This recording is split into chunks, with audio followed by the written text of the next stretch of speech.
Hey, what's going on, guys? Today I'm going to cover the kind of best orange heroes in the game. I'll be doing a video, I think tomorrow evening, about the new recruitment pool for Season X players, but there's a lot of new players and they don't have access to all these heroes, but they also want some information. So the basic orange heroes are kind of complicated at first. There's a few different sects of basic orange heroes. There's the normal heroes, who are these 7: Reaper, the Arsenal, Destroyer, Shooter-Man, Forsaken One, Dawn Guardian, and Warhound. And then there are 3 specialized orange heroes, Razor, Militant, and Iron Guard. First I'm going to talk about these first 7. And then I'll include the specialized orange heroes, and then we'll kind of make some APC formations with them. So basically, when it comes down to formations, you really have to look at it as 3 positions. You have the front row, or front line, the middle row, and then the back row. And these kind of all play different functions. So for example, in the front row, you want someone who's pretty tanky, or you want someone to absorb auto attacks. Eventually, later on, some heroes will have a counterattack system, so if they get auto attacked, they'll return the damage. Things like that basically go in the front line. So for the normal orange heroes, there's basically 2 frontline heroes. There's Forsaken One and there's Destroyer. So you would put either of them kind of in the front. And then there are pretty much 2 to 3 middle row heroes. So the Arsenal, Reaper, or Warhound can basically go in the middle. And then there are 2 kind of back row heroes. And that's Dawn Guardian and Shooter-Man. So this is kind of a setup that you could see, but I'll be getting into the sort of best ones later on.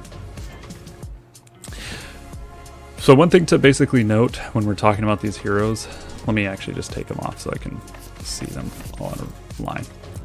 One thing to note when you're talking about a tanky hero, there are a few things that matter. Particularly with the normal orange heroes, their 6th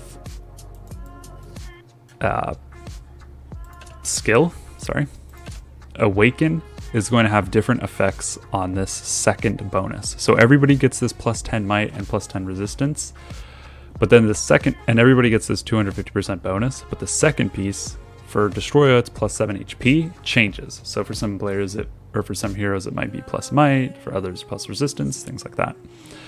This only affects the squad who is under Destroyer. And so this is one of the reasons why he's the frontline hero.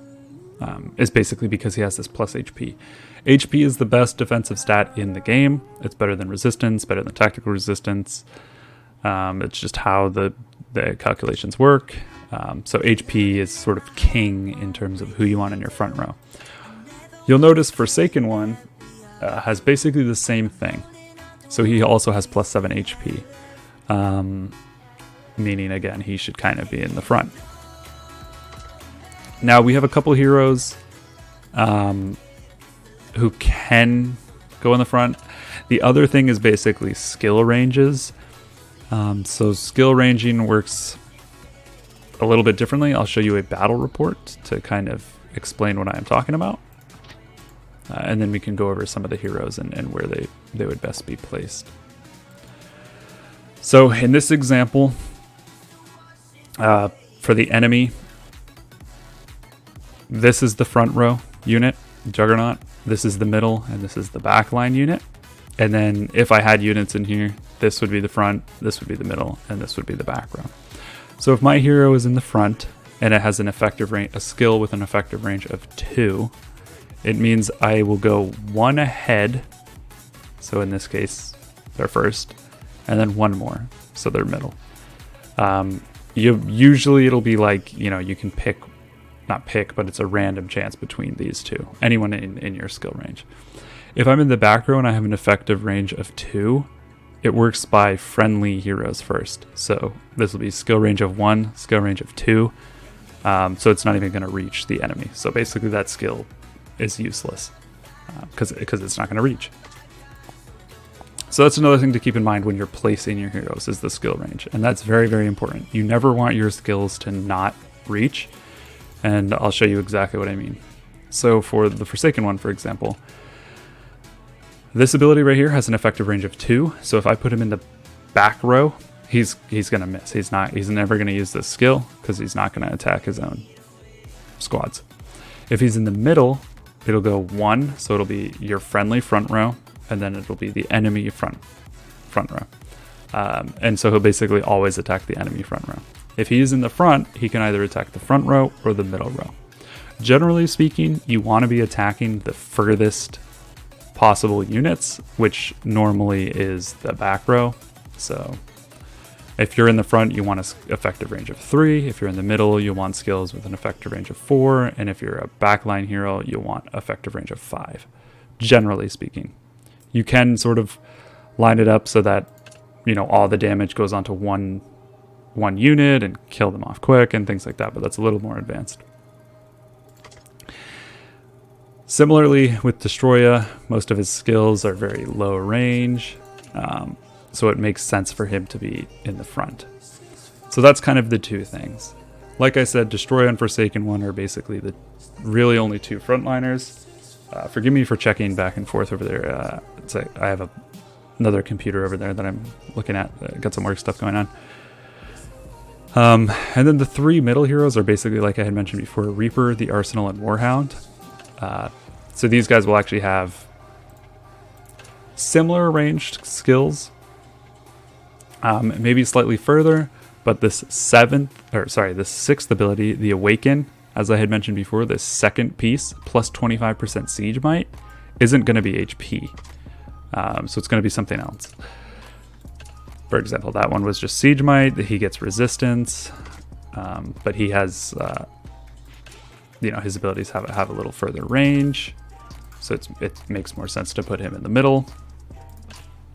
And then similarly with Warhound, he is an HP hero. He can go in front. Warhound's kind of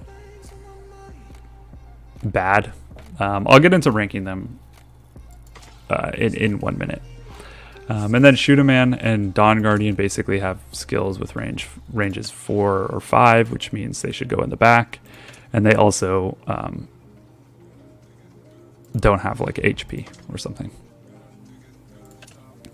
So similarly with Dawn Guardian, it's the effective range. So that's kind of the first thing you look at is effective range. If all of his abilities are like 2, range of 2, or 3, he's not going to go in the back row. Basically, you want to put people with skill ranges of 5 in the back row, 4 in the middle, and 3 or lower in the front row, sort of as a basic guideline. Then you want to look more into their skills, see what they're doing. Are they tankier? What do they have going for them? Things like that. So now I'll kind of rank them in order. As I said before, there are 7 of these heroes. In my personal opinion, Forsaken one is the best orange hero. Kind of without a doubt.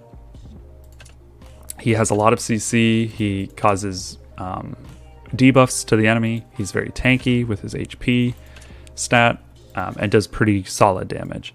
So Forsaken one is just kind of the best hero. You can even put him in with like, some season heroes. If you don't have like a maxed season heroes or something like that, he's actually very good even in later seasons. Destroya is also very good. Again, this HP buff is very important. And Destroya also basically does some decent damage, has some good CC, and gives everybody HP, which, like I said, is very good. So Forsaken one and Destroya are probably the first best and the second best. Shootaman is the best kind of damage orange hero. So he just does a lot of damage. That's basically all he does. He increases everybody's might. I don't know why he gets resistance, but it is what it is. But he's basically the best damage unit, and he can go in the back line. Then it's probably... So these 3 are basically the top 3. Forsaken One's pretty much the best, and then Destroyer and Shoot a Man can be tied for second. So similarly, Reaper is actually quite good. I think he's recently got a buff to his 6th ability, so he gets plus 25% siege might. It's actually pretty good. It's the most that I think you get for these orange heroes. It's like the greatest effect. So it's pretty decent, and he also does some pretty good damage, but that's all he does. He really only does damage. He gives everybody might, so he's pretty solid as a mid-row hero. However, he's not the best. Forsaken One basically just has a lot of CC, super tanky. He'll tank up everything, and Shoot a Man just does more damage, and he can be put in the back row, which is valuable. Then it's probably Dawn Guardian. So at this point we have first, these two are second or third. I mean, they're kind of flip-flopped. You can really just pick. And then Reaper is probably fourth, and then Dawn Guardian and the Arsenal fifth. Basically these guys just do some pretty good damage. He has a little bit of CC, but for the most part, it's all sort of about damage. He gives plus 20 resistance, which is kind of more than some other players, and he gives 30 resistance overall, so he's definitely decent in the middle. He's kind of a general purpose hero, so he does a little bit of everything. And then Dawn Guardian's basically just a damage heavy hero in the backline. Similar to Shoot a Man. They kind of cause similar effects. And then Warhound is by far pretty much the worst. All of his, whoops, I don't know what I just clicked on there, but all of his abilities are pretty low chance, meaning they're not going to activate very often. He has pretty low range, and he's just not all that good. He gives resistance instead of the HP effects that Destroyer and Forsaken One give. So he's basically just considered the worst hero. Oddly enough, there are 7 of these orange heroes, so really you can fill up 2 APCs and it'll be fine. And those will sort of look like this. So as I had mentioned before, you kind of get your pick between Forsaken One or Destroyer in the front, Shoot a Man or Dawn Guardian in the back, and then somebody like Reaper in the middle. This is going to be a good combo. Arsenal can go in the middle, or if you want to be very damage heavy, you can do something like this. So Forsaken One and then Shuda and Dawn Guardian, they'll both be doing a lot of damage, and Forsaken One will be doing good tanking and good CC. Or if you're going very tanky, you would do something like this. So you would have Forsaken One and Destroyer in the first row and middle row. Those rows get attacked more. And then you'll have Shoot a Man kind of doing the damage. Personally, I would run, it kind of depends on the troop type for me. So if you're going to be attacking, shooters have a better time at attacking for whatever reason, as far as it seems to me. So I would actually do something like this for shooters. Right, I would have Forsaken One and then these 2 kind of damage heavy units, and then put in my shooter units, something like that, or vehicles if you wanted to, that's fine as well. If I wanted fighters for this unit, then I could do something like this. So you have pretty tanky units, and the fighters can sort of be used as defense. Sorry, I'll just to indicate the fighters. Or you can do a general purpose one for vehicles, in which case you'd have Forsaken One, Reaper, and Shoot a Man. So these are kind of the best formations that you can have for these normal orange heroes. And then, like I said, you can pretty much have 2 of them that are going to be pretty good. So Destroyer, Dawn Guardian, and then let's say the Arsenal. And these again can have whatever unit types. So you'll have 2 very good APCs, which is why I prefer this. Let's say you're only on orange, you don't have season heroes yet. I prefer this kind of setup over heavy loading 1 and then your second APC is kind of lacking. In the very, very early stages, you want to focus everything on your class APC, your main APC, and basically only use that one as much as you can. But eventually, once you start maxing your barracks and your tech and things like that, you can start having 2, and then eventually 3, 4, 5, 6, etc. So that's sort of the main orange heroes. Don't even put Warhound in there. If you have to, you have to, and he's going to be okay. You'd want to put him in the front line or the middle if you need. But he's not that good. So then we get to these specialized orange heroes. These are rarer, so they're harder to pull from the tickets, from golden tickets. But they serve kind of a special function. They need a particular unit type. So for Razor, it's vehicles. For Militant, it's fighters. And for Iron Guard, it's shooters. Basically meaning if they have vehicles, or if Iron Guard had vehicles in his lineup, none of his skills would work. So it's only when the hero is leading shooters. Sorry, I wanted to skip that song. But I'll talk about these heroes as well. So like I said, they are rarer to get, so you're probably not going to get them in the beginning. It's going to take you probably more tickets. And you also need 2 copies of them to awaken. So the other heroes, you basically just need any orange heroes to unlock their skills. For these specialized orange heroes, you need 2 of them. A duplicate, or a copy and then a duplicate in order to awaken. Without having the awakened, I wouldn't recommend using any of these specialized orange heroes. They're going to be worse than awakened regular heroes. So that's that. Razor is basically just a damage unit. He does decent damage. He should pretty much be in the middle. And again, only for vehicles. So if you have Razor, you have him unlocked, you have him fully maxed or whatever, or awakened at least. A lineup that you would run is something like...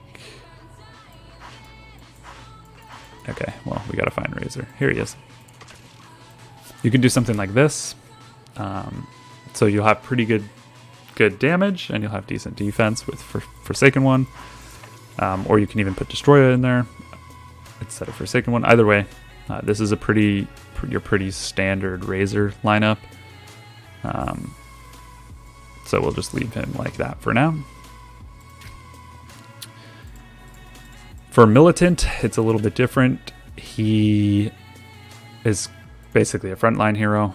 He has very low range skills, so he kind of needs to be in the front line. Doesn't need to be, but it's beneficial for him to be in the front line. He's not that good. So in my opinion, both Destroyer and Forsaken One are better than Militant. But in your third APC, if you need him, or you have, I don't know, if you want him, you can put him in the front line. But Forsaken One is definitely better, and Destroyer is also better than Militant. And then we have Iron Guard. So Iron Guard is a back row shooter hero. He does a lot of damage, and he has a pretty interesting kind of ability that I think he's the only one. Or maybe like Lone Wolf or somebody else might have something like that, but he basically attacks the unit with the least amount of troops. So this is very important because you're basically targeting one lineup, and you'll kill it off. It's very beneficial to kill a lineup because then they can't use any skills, and skills are kind of what rule battles. Basic attacks are like the same for pretty much everybody.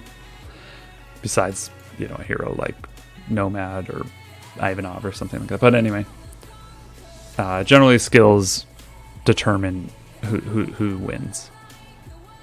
So if you kill off a line, then it'll be a 2v3.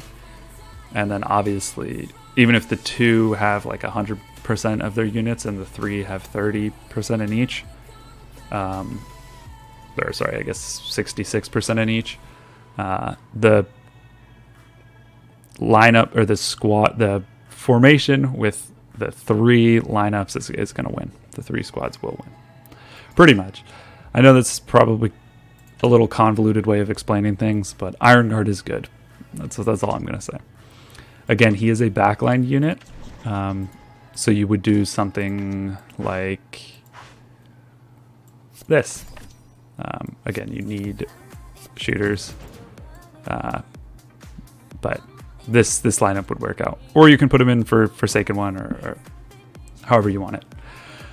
At this point, I hope you guys kind of understand that the placement of the unit is kind of more important, or not more important, but it's sort of the most important thing. So if I had Forsaken One in the back row, he's basically useless. If I put Iron Guard in the front row, it's not that smart of an idea, and so on and so forth. So placement definitely matters. It's very important, and some of these heroes are very good. So I think Iron Guard, in my opinion, Iron Guard's probably the best orange hero. Now again, he's a specialized orange hero, so he's much rarer. Razor is okay. He's probably worse than Shoot a Man in almost every instance, but he's definitely like top 3 or... Okay, so I've gone ahead and created this tier list, tier graph sort of thing, using tiermaker.com. And I figured this might be a good representation. If you like kind of the way that this is set up, let me know, and I can do this for some of the season heroes or other things involving Last Shelter. So basically how I'm going to order them is S through kind of D. I won't really need all these tiers, but this is how it's set up. S being the best, D being the worst. Yeah, so I'll just get all the S tiers up here first. So it's basically Forsaken One, Destroya. I'm going to make him A tier pretty much just because he's like slightly worse than Forsaken One. If Forsaken One didn't exist, Destroya would also be A tier, but since they kind of serve the same purpose, I'm going to put Destroya as A. And then we'll have Shoot a Man and Iron Guard sort of as the S tier. If your shooters are good, Iron Guard is very good. Otherwise, Shoot a Man is basically just a general all-around great damage hero. Dawn Guardian is a little bit worse than Shoot a Man, so he'll go in the A tier. Pretty much the same function. Same with Iron Guard. These two are very similar, as is Dawn Guardian. The Arsenal is also probably an A tier hero. Reaper and then Razor, they're all sort of A tier heroes. There's no real S tier middle row hero. They're all kind of similar. And you can even put in, say, Destroya for the middle or Shoot a Man for the middle. And sometimes that's actually going to work better than using kind of Arsenal, Reaper, or Razor. And then, just to be nice, we'll put Militant and Warhound on the C tier. They're pretty bad. I wouldn't really recommend using them unless you have to. Like, let's say you just don't have enough heroes. You don't have the season heroes yet or something like that. That's kind of the only time where those heroes should be used. So this is pretty much the tier list that I have going here. If you guys have any other thoughts, let me know in the comments. If you guys like kind of this setup, I basically just thought of it while recording, so I figured I would put this at the end. I'll try to leave a note or something to skip ahead to this section for those who don't want to watch the very detailed guide, or I guess tier list. So anyway, that's about it. These are the top 10 heroes. I guess these are the only 10 basic orange heroes, but I hope it makes sense. I hope my explanations were okay. And if you guys have any questions, like always, leave a comment. I try to answer basically everybody's. I'm also, available online or other avenues. So just reach out. Glad to help. All right, that's about it. Take care, everybody. I will be releasing the newest Season X hero pool, as I had mentioned. I'll try to do that right away. So immediately at 7, I'll record it and then try to upload it quickly. Just so you guys know what you're getting into when using the tickets. All right, anyway, as always, thanks for watching. Stay tuned for more and stay safe. All right, peace.